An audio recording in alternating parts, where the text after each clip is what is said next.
Hoy nos sumergimos en un libro que, desde el título, ya nos advierte su intención. No es un debate, es un análisis de una demolición. Código Grey, Religión, del autor Dan Black. Una obra que sin duda busca ser provocadora.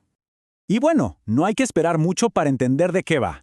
El libro abre con esta frase, que es toda una declaración de principios. Funciona como un martillazo. Aquí no hay intención de diálogo, no hay búsqueda de puntos medios, el objetivo es claro y es uno solo, la demolición.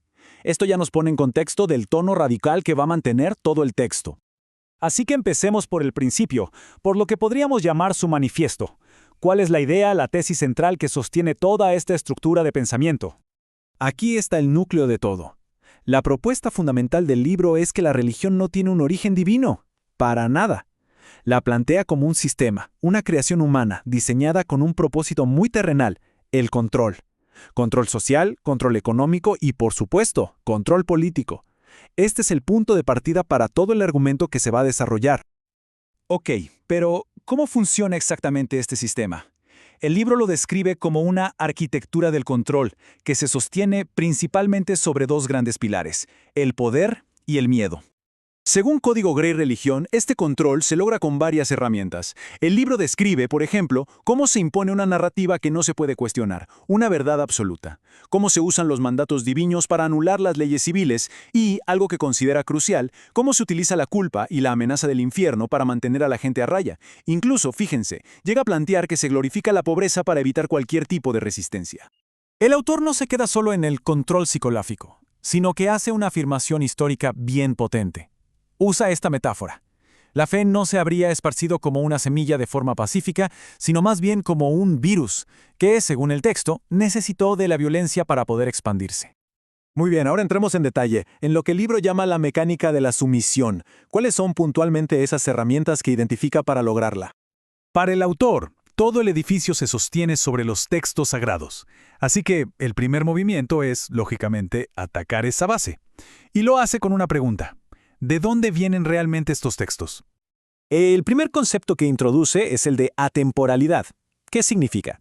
Bueno, el libro señala que muchos de estos textos se escribieron cientos de años después de los supuestos hechos que narran, y esa distancia en el tiempo, sostiene, es lo que permite que el mito y la propaganda se mezclen con la historia o directamente la reemplacen, haciendo que sea imposible de verificar. Y a eso se le suma el anonimato. Si no se sabe quién escribió los textos o si se dice que simplemente transcribieron un dictado divino, ¿cómo se los puede criticar? Según el libro, este anonimato es una estrategia deliberada para blindar una creación humana y presentarla como algo intocable, como si no hubiera sido escrita por nadie o por una entidad superior. A ver, aquí el análisis se pone especialmente polémico. Reinterpreta rituales que son centrales para muchos. Por ejemplo, en la columna de la derecha vemos la interpretación de Código Grey. La confesión no sería liberación, sino un sistema de espionaje masivo. El acto de arrodillarse no es humildad, sino sumisión física y sexualizada. Es una deconstrucción total que busca vaciar estos actos de todo su significado sagrado. El libro hasta se mete a analizar la estructura de las historias y argumenta algo curioso, que el personaje del diablo, o Satanás, a menudo es mucho más concreto, más activo y definido que el personaje de una deidad, que suele ser más abstracta. La conclusión del autor es que el verdadero motor de la narrativa religiosa no es el amor, sino el miedo a este gran antagonista. El análisis también se detiene en frases icónicas. Pon la otra mejilla, por ejemplo.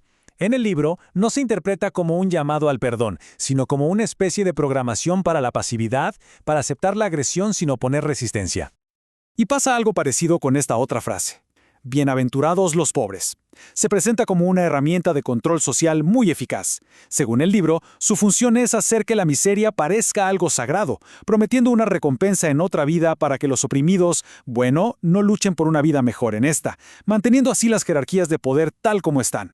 Bien, después de desglosar toda la teoría, el libro pasa a las consecuencias prácticas. ¿Cuál ha sido el resultado real de este sistema de poder? La conclusión del autor es que ha dejado un legado que describe sin más como devastador. El libro sostiene que el impacto negativo ha sido total y lo divide en estas 4 grandes áreas. Habla de manipulación política, de acumulación de enormes riquezas, de represión sexual sistemática y de ser la justificación de incontables conflictos sociales. Desde la perspectiva del autor, no hay un solo rincón de la sociedad que haya salido ileso. Pero Código Grey Religión no se conforma con criticar. Su parte final es, literalmente, una propuesta de demolición, un llamado a la acción muy explícito y, como todo en el libro, bastante radical. Y este es el plan de 6 pasos que propone. Miren cómo va escalando. Comienza con cambios legales y financieros, estados laicos y 0 financiamiento público. Luego pasa a lo cultural, desmantelar el prestigio de los líderes. Y de ahí avanza hasta lo físico. El último paso es clave, llenar ese vacío que quedaría, pero con ciencia, filosofía, arte, en resumen, con razón crítica. Entonces, para redondear la idea central de Código Grey Religión, no presenta a la religión como una verdad que fracasó, sino todo lo contrario. La describe como un sistema de poder tremendamente exitoso.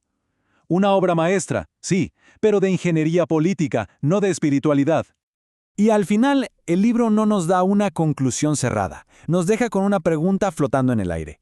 Si aceptamos su premisa, si la religión es una falsedad organizada, entonces, ¿qué es realmente la libertad de pensamiento? Una pregunta, sin duda, para seguir reflexionando.